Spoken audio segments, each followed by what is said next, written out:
जय श्री राम दोस्तों, आप देख रहे हैं YouTube चैनल ज्ञान स्टार प्लस।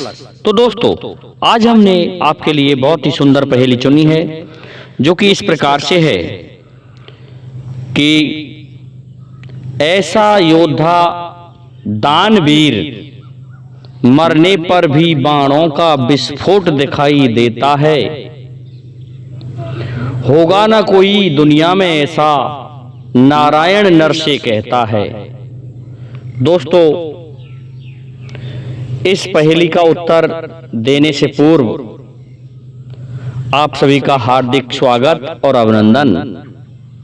दोस्तों, चैनल को सब्सक्राइब कर दीजिए, साथ ही बेल आइकन को भी प्रेस कर दीजिए, जिससे कि आने वाले वीडियो का नोटिफिकेशन आपको मिलता रहे। तो दोस्तों, ऐसा योद्धा दानवीर पहेली का उत्तर देते हैं। यह बात भगवान श्री कृष्ण द्वारा अर्जुन से कही थी कि हे अर्जुन, मैंने तुमसे उस दिन भी कहा था कि कर्ण जैसा महारथी इस संसार में कोई नहीं होगा, क्योंकि कर्ण वह दानवीर है। नहीं मानते हो तो मैं दूसरी घटना और बताता हूं। पहली घटना में भगवान श्री कृष्ण अर्जुन को रणभूमि में लेकर गए।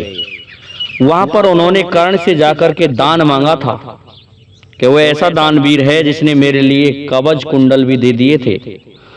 अगर वह उस कवच को नहीं देता तो अर्जुन तू मारा जाता, परंतु वह दानवीर है। और अब देख चल के कि रणभूमि में पड़ा हुआ भी वह दान देगा हमें। जाते हैं और जाकर के कहते हैं कि ओहो, ऐसे युद्धवीर तो ऐसे, लेकिन दानवीर कैसे? कर्ण कहने लगा, ब्राह्मण का वेश धारण करके गए हुए थे दोनों। कैसा है ब्राह्मण, मैं खड़ा नहीं हो सकता, लेकिन आप जरा मेरा ये धनुष पड़ा है, इसे उठाकर दे दो। तो धनुष को मांगता है कर्ण, लेकिन ब्राह्मण बने हुए श्री कृष्ण कहते हैं कि नहीं वीर, फिर इस तरह से क्या फायदा, हम ऐसा दान नहीं लेंगे।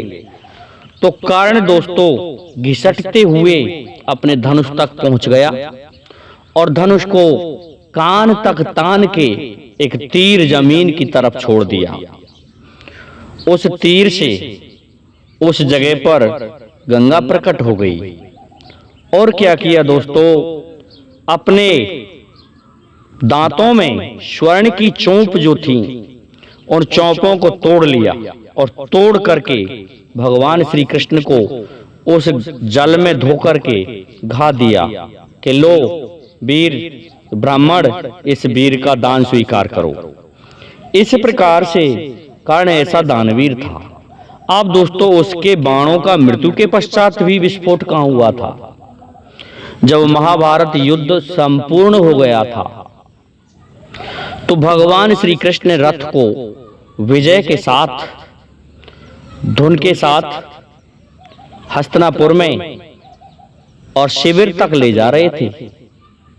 और कहने लगे कि अर्जुन, ऐसा है, पहले तुम्हें उतरना होगा। अर्जुन कहने लगे कि मैं क्यों उतरूंगा, ये रीति रिवाज नहीं है, क्योंकि क्षत्रिय मैं हूं, आप सारथी हैं, इसलिए रीत रिवाज के अनुसार केशव पहले आपको उतरना होगा रथ से। तो कहने लगे कि ऐसा है, मैंने कर्ण का एक उदाहरण तुम्हें रणभूमि में दिया कि वह दानवीर तो ऐसा है, लेकिन वह युद्धवीर भी ऐसा था। अर्जुन, तू नहीं समझ पा रहा। सुन कि उसके बाणों का विस्फोट अब भी हो सकता है। उसके बाण अब भी तेरे इस रथ में समाहित हैं, जो कि पवन पुत्र हनुमान जी द्वारा रक्षित हैं और मेरे द्वारा रक्षित हैं। माया से रोक रखे हैं। तुम मान जाओ, पहले इस रथ से उतर जाओ, उसके पश्चात हम आपको उसका कमाल दिखा देंगे। लेकिन अर्जुन हट करता है और कहता है कि नहीं केशव, ऐसा क्या है, वह वीर तो मारा जा चुका। उसने जितने भी तीर छोड़े थे वो या तो आकाश में विलीन होकर जमीन पर गिर गए, या फिर हमारे बाणों से टकरा के समाप्त हो गए, या रथ में टकरा के समाप्त हो गए। उसके बाण अब कहाँ हैं? कहने लगे भगवान श्री कृष्ण, अर्जुन फिर भी भूल कर रहा है। अरे उसके बाणों के कारण ही तो मैं तुझे एक साथ ही पहले ही कर्ण के सामने नहीं ले गया, क्योंकि कर्ण के पास वो अमोघ शक्ति थी। वह शक्ति ऐसी थी कि वह तुझे मार देती, क्योंकि उसका बार खाली नहीं जा सकता था।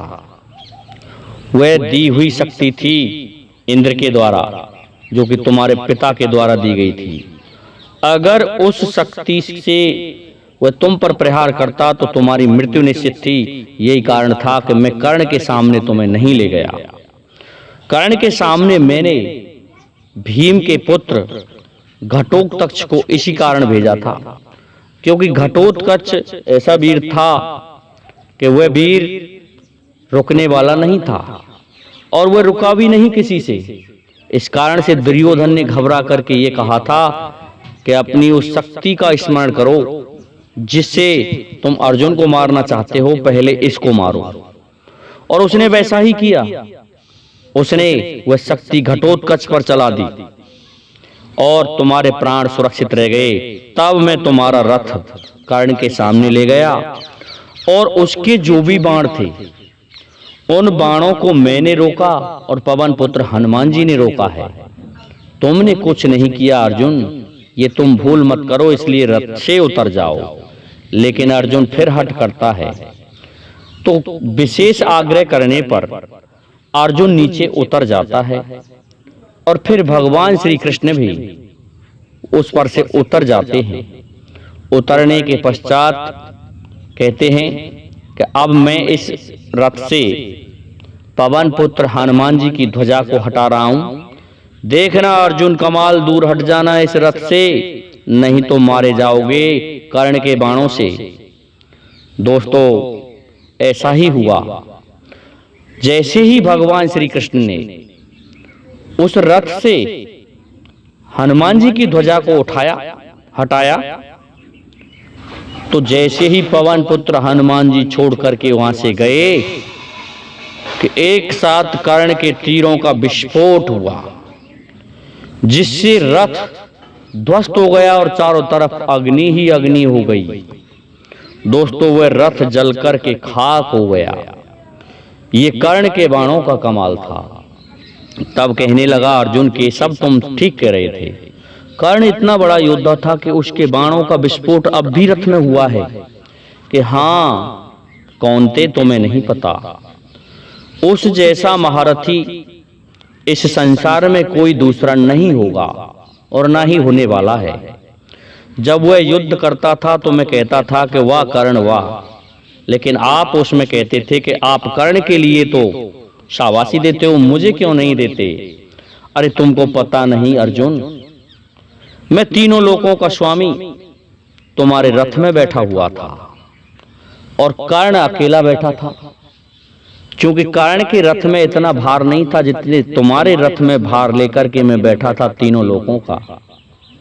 इसलिए वह एक बाण से तुम्हारे रथ को 3.5 पैड़ पीछे हटा देता था और तुम उसी बाण से, दूसरे बाण से उसके रथ को 7 पैड़ हटाते थे। लेकिन उसका रथ तो खाली था। ऐसे समझो जैसे तुमने कागज को पीछे ढकेला हो, लेकिन तुम्हारे रथ में तो मेरे मुंह में देख लो, तीनों लोक समाहित हैं।